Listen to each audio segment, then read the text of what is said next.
അദ്ധ്യായം 4 കായനും ആബേലും. ആദം തന്റെ ഭാര്യയായ ഹവ്വായോട് ചേർന്നു. അവൾ ഗർഭംധരിച്ചു കായനെ പ്രസവിച്ചു. അവൾ പറഞ്ഞു, കർത്താവ് കടാക്ഷിച്ച് എനിക്ക് പുത്രനെ ലഭിച്ചിരിക്കുന്നു. 2 പിന്നീട് അവൾ കായന്റെ സഹോദരൻ ആബേലിനെ പ്രസവിച്ചു. ആബേൽ ആട്ടിടയനും കായൻ കൃഷിക്കാരനുമായിരുന്നു. 3 ഒരിക്കൽ കായൻ തന്റെ വിളവിൽ ഒരു ഭാഗം കർത്താവിനു കാഴ്ച സമർപ്പിച്ചു. 4 ആബേൽ തന്റെ ആട്ടിൻകൂട്ടത്തിലെ കടിഞ്ഞൂൽ കുഞ്ഞുങ്ങളെ എടുത്ത് അവയുടെ കൊഴുപ്പുള്ള ഭാഗങ്ങൾ അവിടത്തേക്കു കാഴ്ചവച്ചു. ആബേലിലും അവന്റെ കാഴ്ചവസ്തുക്കളിലും അവിടുന്ന് പ്രസാദിച്ചു. 5 എന്നാൽ കായനിലും അവന്റെ കാഴ്ചവസ്തുക്കളിലും അവിടുന്ന് പ്രസാദിച്ചില്ല. ഇത് കായനെ അത്യധികം കോപിപ്പിച്ചു.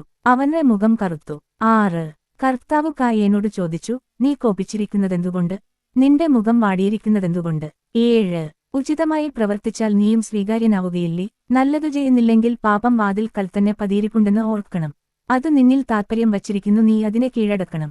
8 ഒരു ദിവസം കായൻ തന്റെ സഹോദരൻ ആബേലിനോട് പറഞ്ഞു, നമുക്കു വയലിലേക്കു പോകാം. അവർ വയലിലായിരിക്കെ കായൻ ആബേലിനോട് കയർത്ത് അവനെ കൊന്നു. 9 കർത്താവ് കായനോട് ചോദിച്ചു, നിന്റെ സഹോദരൻ ആബേൽ എവിടെ? അവൻ പറഞ്ഞു, എനിക്കറിഞ്ഞുകൂടാ. സഹോദരൻ കാവൽക്കാരനാണോ ഞാൻ? 10 എന്നാൽ കർത്താവ് പറഞ്ഞു, നീയെന്താണ് ചെയ്തത്? നിന്റെ സഹോദരന്റെ രക്തം മണ്ണിൽ നിന്ന് എന്നെ വിളിച്ചു കരയുന്നു.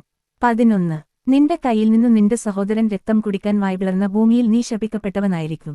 12 കൃഷി ചെയ്യുമ്പോൾ മണ്ണു നിനക്കു ഫലം തരുകയില്ല, നീ ഭൂമിയിൽ അലഞ്ഞുതിരിയുന്നവനായിരിക്കും. 13 കായൻ കർത്താവിനോട് പറഞ്ഞു, എനിക്ക് വഹിക്കാവുന്നതിലും വലുതാണ് ഈ ശിക്ഷ. 14 ഇന്ന് അവിടുന്ന് എന്നെ ഈ സ്ഥലത്തു നിന്ന് ആട്ടിപ്പായച്ചിരിക്കുന്നു. അവിടുത്തെ സന്നിധിയിൽ നിന്നു ഞാൻ ഒളിച്ചു നടക്കണം. ഞാൻ ഭൂമിയിൽ ഉഴലുന്നവനായിരിക്കും. കാണൂ, അനവരെല്ലാം എന്നെ കൊല്ലാൻ നോക്കും. 15 കർത്താവ് പറഞ്ഞു, ഒരിക്കലുമില്ല. കായനെ കൊല്ലുന്നവൻ മേൽ 7 ഇരട്ടിയായി ഞാൻ പ്രതികാരം ചെയ്യും.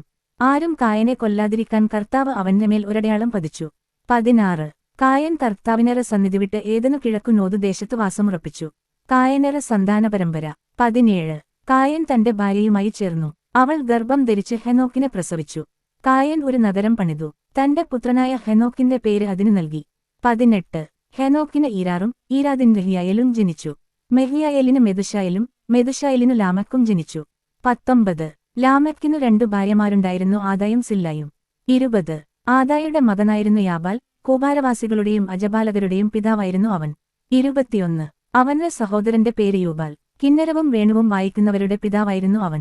22 സില്ലാക്കും ഒരു പുത്രനുണ്ടായി. തൂബൽക്കയിൻ ചെമ്പുപണിക്കാരുടെയും ഇരുമ്പുപണിക്കാരുടെയും പിതാവായിരുന്നു അവൻ. തൂബൽക്കയിന് നാമ എന്നൊരു സഹോദരിയുണ്ടായിരുന്നു. 23 ലാമെക്ക് തന്റെ ഭാര്യമാരോട് പറഞ്ഞു, ആദായെ, സില്ലായെ, ഞാൻ പറയുന്നതു കേൾക്കുവിൻ. ലാമെക്കിന്റെ ഭാര്യമാരെ, എനിക്ക് ചെവി തരുവിൻ. എന്നെ മുറിപ്പെടുത്തിയ ഒരുവനെയും എന്നെ അടിച്ച ഒരു ചെറുപ്പക്കാരനെയും ഞാൻ കൊന്നുകളഞ്ഞു. 24 കായന്റെ പ്രതികാരം 7 ഇരട്ടിയെങ്കിൽ ലാമെക്കിനേറത് 70 ഇരട്ടിയായിരിക്കും. 25 ആദം വീണ്ടും തന്റെ ഭാര്യയോട് ചേർന്നു. അവൾ ഒരു പുത്രനെ പ്രസവിച്ചു. സേത്ത് എന്ന് അവനു പേരിട്ടു. കാരണം കായൻ കൊന്ന ആബേലിനു പകരം എനിക്കു ദൈവം തന്നതാണ് അവൻ എന്ന് അവൾ പറഞ്ഞു. 26 സേത്തിനും ഒരു പുത്രൻ ജനിച്ചു. സേത്ത് അവനെ എനോഷ് എന്നു വിളിച്ചു. അക്കാലത്ത് മനുഷ്യർ കർത്താവിന്റെ നാമം വിളിച്ചപേക്ഷിക്കാൻ തുടങ്ങി.